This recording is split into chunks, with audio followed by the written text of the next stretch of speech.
আচ্ছা, এমন একটা পারফেক্ট দুনিয়ার কথা ভাবা যাক, যেখানে কোনো অসুখ নেই, দুঃখ নেই, সবাই সব সময় সুখী। কিন্তু এই সুখের দাম যদি হয় আমাদের স্বাধীনতা। অলডাস হাক্সলির লেখা ব্রেভ নিউ ওয়ার্ল্ড ঠিক এমনই এক জগতে আমাদের নিয়ে যায়। চলুন আজ আমরা এই উপন্যাসের গভীরে ডুব দিই, যেটা লেখা হয়েছিল প্রায় ১০০ বছর আগে, কিন্তু আজকের দিনে দাঁড়িয়েও যেন ভয়ঙ্কর রকম প্রাসঙ্গিক। প্রশ্নটা কিন্তু বেশ গোলমেলে, তাই না? ধরুন এমন একটা দুনিয়া যেখানে দুঃখ কষ্টের লেশ মাত্র নেই, সবাই দারুণ খুশি, কিন্তু এই নিখুঁত সুখটা পাওয়ার জন্য শিল্প, প্রেম, সত্য, এমনকি নিজের স্বাধীন ভাবনাচিন্তা সবকিছুকে বিসর্জন দিতে হবে। আপনি কি রাজি হবেন? হাক্সলি তার উপন্যাসে ঠিক এই কাটার মতো প্রশ্নটাই আমাদের সামনে ছুড়ে দিয়েছেন। তো আমাদের আজকের এই সফরে আমরা ঠিক কি দেখব? প্রথমে জানব হাক্সলির ভাবনাটা নিয়ে। তারপর আমরা ঘুরে দেখব তার তৈরি করা সেই নিখুঁত সমাজ। দেখব সেখানে একজন বহিরাগত আগমন কিভাবে সবকিছু ওলটপালট করে দেয়। আর সবশেষে বোঝার চেষ্টা করব এই গল্প আজকের দিনে আমাদের জন্য ঠিক কী বার্তা বয়ে আনছে। চলুন তাহলে শুরু করা যাক সেই মানুষটাকে দিয়ে, যিনি এই অদ্ভুত সুন্দর অথচ শিউরে ওঠার মতো একটা দুনিয়া কল্পনা করেছিলেন। হাক্সলির জন্ম কিন্তু একটা অসাধারণ পরিবারে। সবাই ছিলেন দিকপাল বুদ্ধিজীবী। তিনি ডাক্তার হতে চেয়েছিলেন, কিন্তু চোখের সমস্যার জন্য লেখালেখি জগতে চলে আসেন। আর মাত্র ৪ মাসেই মাস্টারপিসটা লিখে ফেলেন। আর ভাগ্যের কি পরিহাস দেখুন, যেদিন তিনি মারা যান সেদিনই প্রেসিডেন্ট কেনেডিকে হত্যা করা হয়। তাই তার মৃত্যুর খবরটা প্রায় কেউই জানতে পারেনি। আসলে হাক্সলি তার সময়ের আর ৫ জন লেখকের মতো ভবিষ্যৎ নিয়ে খুব একটা আশাবাদী ছিলেন না।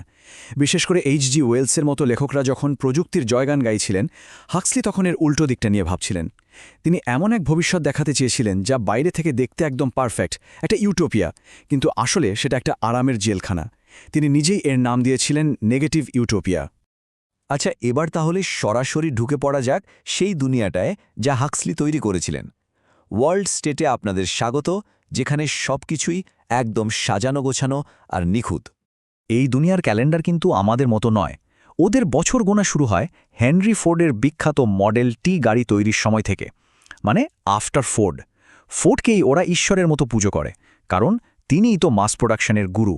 আর এই পুরো সমাজটা দাঁড়িয়ে আছে ৩টে স্তম্ভের ওপর: কমিউনিটি, আইডেন্টিটি আর স্টেবিলিটি, মানে সম্প্রদায়, পরিচয় আর স্থিতিশীলতা। এই পৃথিবীতে মানুষ মায়ের গর্ভে জন্মায় না, তাদের তৈরি করা হয় কারখানায়। ভাবা যায়?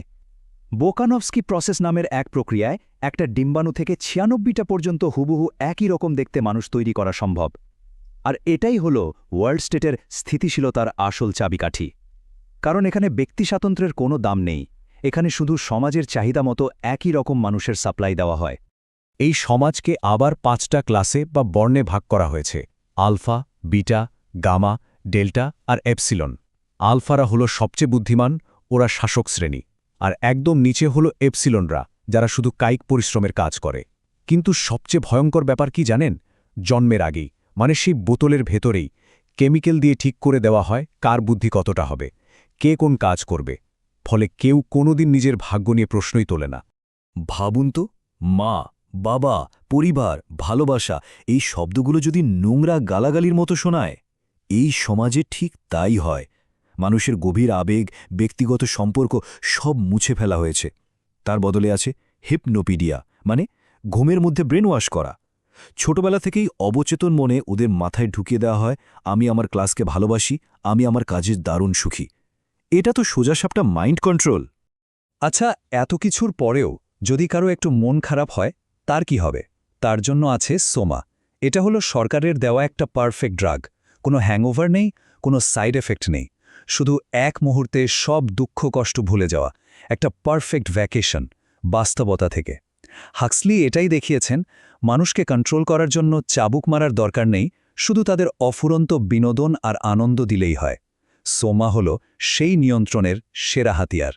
তো এই রকম একটা নিখুঁত সাজানো গোছানো দুনিয়ায় হঠাৎ করে এসে হাজির হয় একজন বহিরাগত, আর সে এসে এই পুরো নিখুঁত সিস্টেমটাকেই চ্যালেঞ্জ করে বসে। এই বহিরাগত আসে স্যাভেজ রিজার্ভেশন থেকে। এই দুটো দুনিয়া, মানে ওয়ার্ল্ড স্টেট আর স্যাভেজ রিজার্ভেশন, যেন দুটো আলাদা গ্রহ। একদিকে কারখানায় তৈরি মানুষ, তো অন্যদিকে স্বাভাবিক জন্ম। একদিকে সম্পর্কের কোনো বালাই নেই, তো অন্যদিকে আছে প্রেম, হিংসা, সব কিছু। একদিকে সস্তা বিনোদন, তো অন্যদিকে শেক্সপিয়ার। আর এই দুই দুনিয়ার মাঝখানে আটকে আছে জন, যাকে সবাই ডাকে দ্য স্যাভেজ। ওর বাবা মা ওয়ার্ল্ড স্টেটের, কিন্তু ওর জন্ম আর বড় হওয়া ওই পুরনো দুনিয়া, স্যাভেজ রিজার্ভেশনে।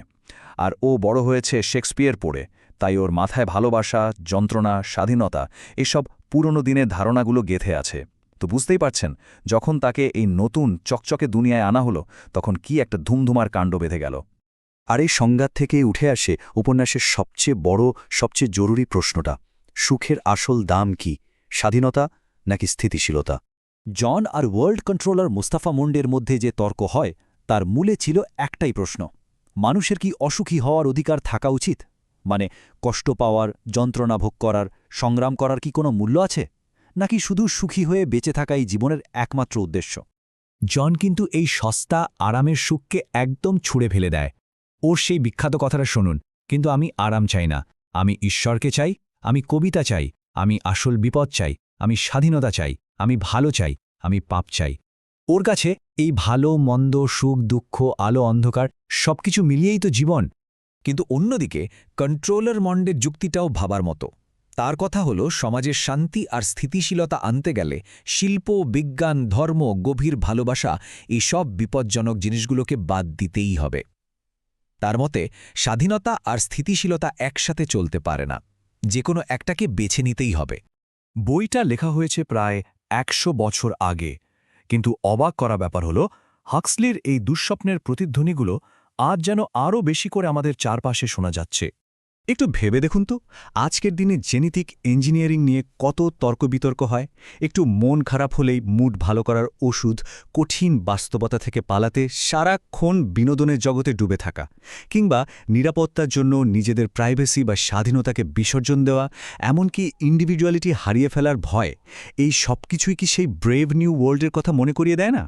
তাহলে শেষ প্রশ্নটা এটাই: আরাম, সুবিধা আর ইনস্ট্যান্ট হ্যাপিনেসের পেছনে ছুটতে গিয়ে আমরা কি ধীরে ধীরে আমাদের দুনিয়াটাকেও একটা ব্রেভ নিউ ওয়ার্ল্ড বানিয়ে ফেলছি? আমরা কি নিজেরাই নিজেদের অজান্তে সেই আরামের জেলখানার দিকে এক পা করে হেঁটে চলেছি? উত্তরটা হয়তো আমাদের সবার রোজকার পছন্দ আর সিদ্ধান্তের মধ্যেই লুকিয়ে আছে।